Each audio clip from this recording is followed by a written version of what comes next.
Hi, Alex. Would you mind to say hello to everybody? Hello everyone, I'm Alex Lee. I'm the director and founder of DocH in New Zealand, and I'm in Singapore because I'm about to run DocH Singapore in 2026. Yeah, so first of all, I just want to say it's been such a pleasure meeting you today. I'm a lecturer at the Shepton College International, and my work focuses on the film medium and TV, also the film creation part. So after listening to your talk, I was genuinely excited because I'm also a film creator. I learned a great deal from your sharing today. And I deeply resonate with many of the points you made. So, yeah, it's a great honor for me to have the opportunity to interview you today. I have a few questions we're very eager to discuss with you. So, the first, would you mind giving the brief introduction of yourself? So my name is Alexander Lee. People call me Alex. I'm the founder and director of DocH in New Zealand. My co-founder is someone by the name of Dan Shannon. We started 20 years ago as an organization that's designed to actually promote documentary, to create better appreciation of documentary, and to help documentary filmmakers become better storytellers. And in 2026, we will be starting DocH Singapore, which will be an annual event based in Singapore, and it will bring exactly the same thing, bring great documentaries and help documentary filmmakers in the region to become better storytellers. Thank you for your introduction. So the first question is documentary film. So the documentary film festival often struggle with funding, audience reach, and sustainability. So after almost 20 years with DocH, what have you personally learned about keeping a festival financially healthy without watering down the artistic vision? I think that all arts and cultural organizations will find it very difficult because arts and culture is not necessarily a currency that a lot of people want to invest in. I think for a film festival, what is important, the film festival needs to be true to its purpose. It needs to find itself a family of people that are supporters and partners that also share the same vision, and also find the tribe, the audiences that it can actually appeal to. If you know that very clearly, then you're able to be in a position where you can actually structure a festival that's going to meet the requirements, the expectations, and the opportunities that a festival can bring to audiences, and audiences can bring back to a festival.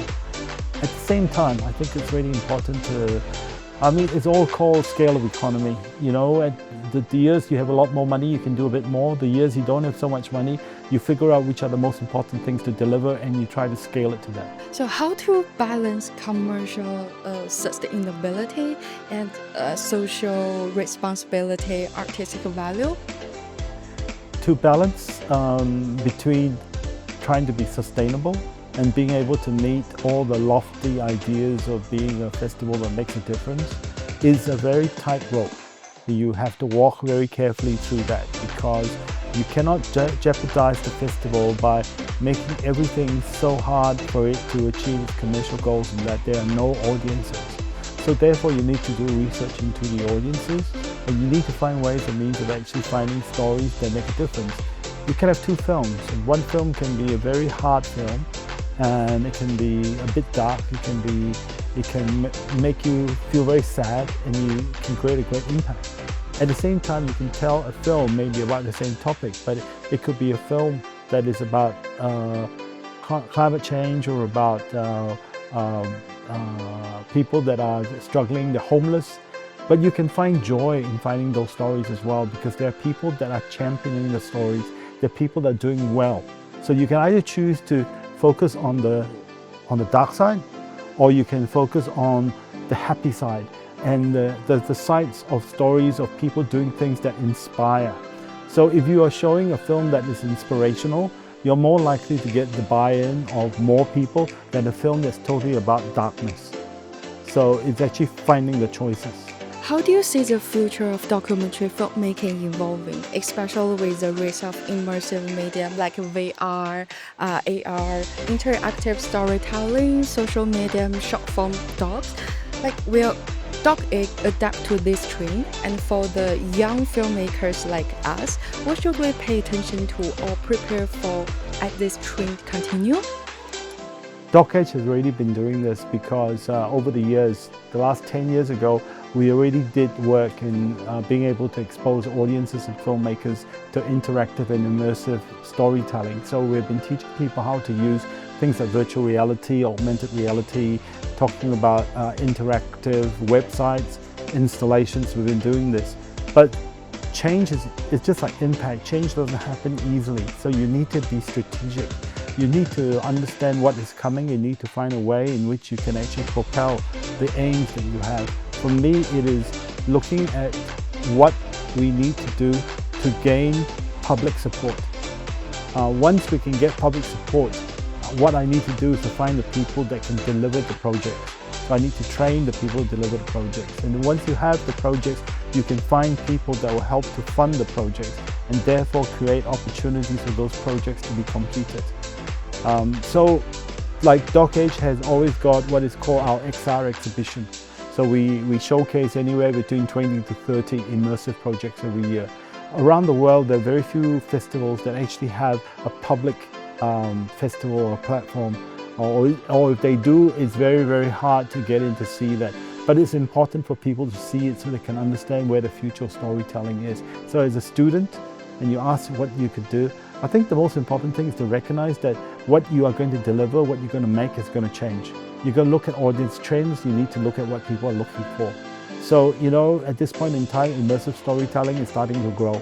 So anyone who's a documentary filmmaker should say, I'm a documentary filmmaker and an immersive storyteller. And that way you can be able to utilize both areas to create the projects that will reach people. So what advice would you give to the people like our students who are just starting to organize the small screening or the small festival? Yeah, what do you want to say? Well, I think that if you are thinking about creating a festival, it's very important to ask yourself, why is your festival different from any other festival? It's just like what you need to ask if you're going to be talking about documentaries. Why is your documentary better than the other documentary? If you can find an audience, then you will always have a product. So if you want to create a festival, you need to know why your festival is going to stand out from the rest. So if you're creating a special festival that is not being shown, that doesn't show films that other people get to see, or the festival is in an area that hasn't got a lot of festivals, you have a unique difference. But I would not go to a city where there are 10 festivals and try to compete and try to do the same festival. If you are going to do the same festival or same type of festival, find those unique points that are going to make the festival different. That is what I would say to anyone that wants to start a festival. Anyone who start a film, it's the same thing. You know, there's in Western teaching, we do something that is called the SWOT analysis. We look at your strengths, your weaknesses, your opportunities, and your threats. Everything that you do, whether it's a film project or whether it is in fact an event like a festival, do a SWOT analysis and you can see, so what is the strengths? What strengths do I have to make this film or make this festival? What are the weaknesses that I have compared to all the other festivals out there? Where am I losing out?